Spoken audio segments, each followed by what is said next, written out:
It's all political. Have you ever heard of the story A Christmas Carol, the Christmas tale that set place in England in the year of 1843? Everyone knows that the story is about a few spirits visiting Scrooge to change his views of people and to make him kinder.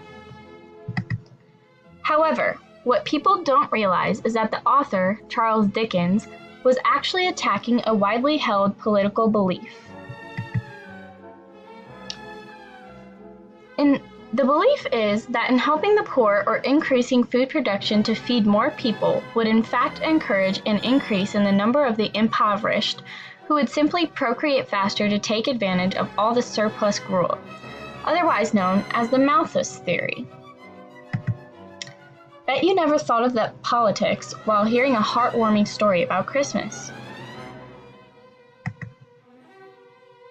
When reading a story, knowing when the story was written can be a big help in determining if it is political, because authors usually draw things from their own life experiences or the world around them, and they develop the themes into their story. A lot of the time, the background details in a story, such as setting, little details of people and places, etc., plays a major role in determining how the story is political. Evidently, this is just one example of literature that exemplifies that there can always be underlying pieces of politics in everything. Principle A, overly political. In fact, almost all literature is political. You can determine the author's views on society by reading their work. Since they're influenced by society, this causes their stories to subtly bring up issues in politics. However, when writing is overtly political, it could be one-dimensional, simplistic, reductionist, preachy, and dull. If you get bored easily and quickly while reading a passage or novel, there is a good chance that it is written programmatically. Programmatic writing is pushing a single topic, concern, or political party. This style of writing also brings up topical situations, in other words, ideas that don't relate to today's society. Actual political writing involves realities of the world, bringing up human problems, social and political. Principle B, obvious but not overly political. Another example of political literature is protecting individual autonomy against obligations imposed by social institutions, such as the state or religious morality, also known as the radical individualism approach.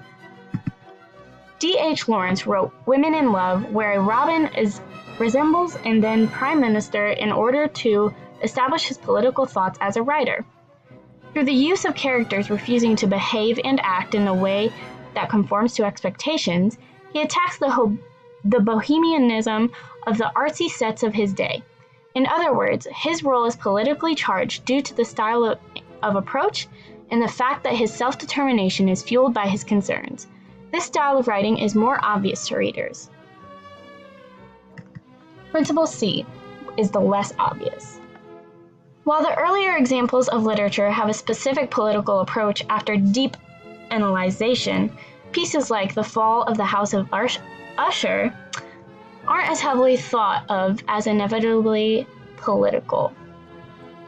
There isn't a particular style that is understood by the readers. However, it's evident that the Usher suggests European monarchy and aristocracy, the houses of Bourbon or Hanover, rather than an American place or family.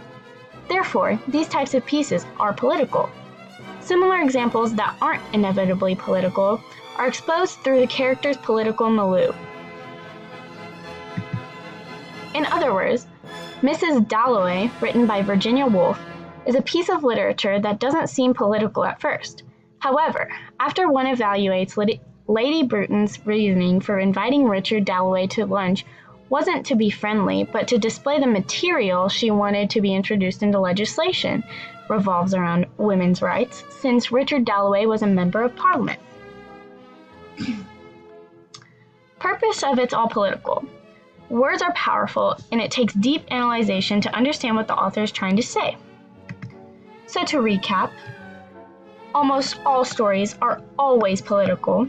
The Malthus theory is large in some stories, Example, helping the poor or increasing food production to feed more people would in fact encourage an increase in the number of the impoverished, who would simply procreate faster to take advantage of surplus gruel.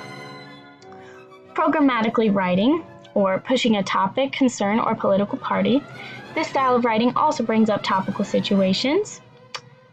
Actual political writing, realities of the world. Radical individualism, which advocates thorough or complete political, social reform and is very obvious. And then inevitably political writing is not obvious to most readers.